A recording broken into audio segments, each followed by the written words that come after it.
আজকের বাংলাদেশ অস্ট্রেলিয়ার ম্যাচে বাংলাদেশ যে পারফরমেন্স দেখিয়েছে তা দেখে আমি হতাশ।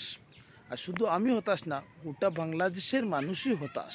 কারণ হতাশ তো তাকারই কথা, কারণ যেখানে খেলা হচ্ছে একটা ভালো উইকেট এবং খেলাটা যখন টি-20, তখন যদি আপনার স্ট্রাইক রেটটা থাকে টেস্টের মতো, তাহলে কি আপনি আনন্দিত হবেন? অবশ্যই আপনি হতাশ হবেন। বাংলাদেশের সবচেয়ে স্টাইলিস্ট ব্যাটার, যার শট দেখে আমরা আনন্দিত হই, সে যখন 10 বলে 1 রান করে, 12 বলে করে 2 রান, সেটা কি আপনি টি-20 খেলা বলবেন? যার স্ট্রাইক রেট 65, সেটা তো টেস্ট থেকে আরও জঘন্য মনে হয়। এখানে কি উইকেট টিকিয়ে রাখার জন্য খেলা নাকি রানের খেলা? এটা অত্যন্ত একটা ভালো উইকেট। যে উইকেটে উনি 10-12 রান করে 25-26 বল খেলে, এটা কি কোনো মানে টি-20 খেলা হলো? তাছাড়া বাংলাদেশের অধিনায়ক নাজমুল হোসেন শান্ত, যিনি মানে মোটামুটি একটা ভালো রান করেছেন, কিন্তু এটাকে টি-20-র ভালো রান বলা যায় না। এটা একটা সংখ্যা 140+ করতে গিয়ে বাংলাদেশের যে রানের প্রয়োজন ছিল সেই রান। কিন্তু এই ভালো উইকেট কি ডিফেন্স স্কোর 140? এটা 170-80 পাস স্কোর হতে পারতো। কিন্তু এই টি-20 খেলাটা মিনিমাম কত স্ট্রাইক রেটে হলে ভালো হয়? আমার কাছে তো মনে হয় 150 স্ট্রাইক রেট আসা উচিতই নয়। এমনকি এই যে বাংলাদেশের এই যে শান্তের যে রানগুলো আছে, শান্তর এই রানগুলো কি অস্ট্রেলিয়ার প্লেয়ারদের বোলারদের মধ্যে কোনো ইম্প্যাক্ট ফেলেছে, কোনো প্রেশার ক্রিয়েট করেছে?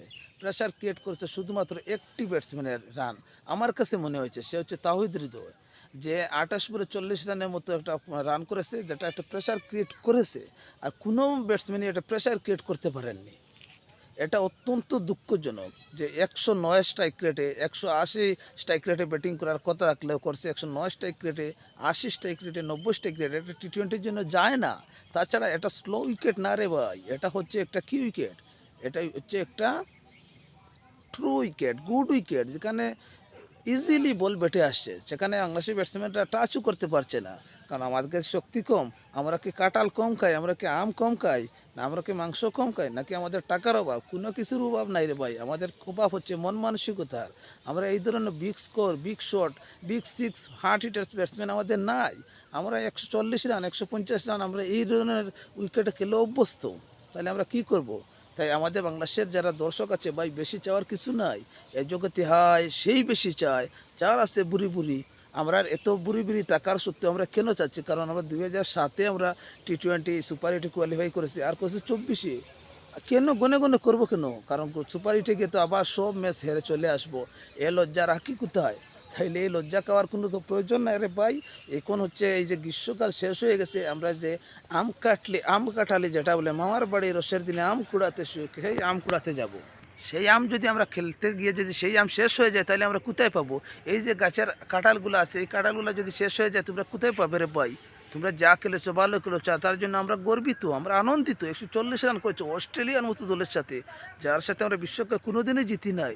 তার সাথে আমরা কেন জিতবো? বেশি চাওয়ার কোনো প্রয়োজন নাই ভাই, হতাশ হওয়ার কোনো প্রয়োজন নাই।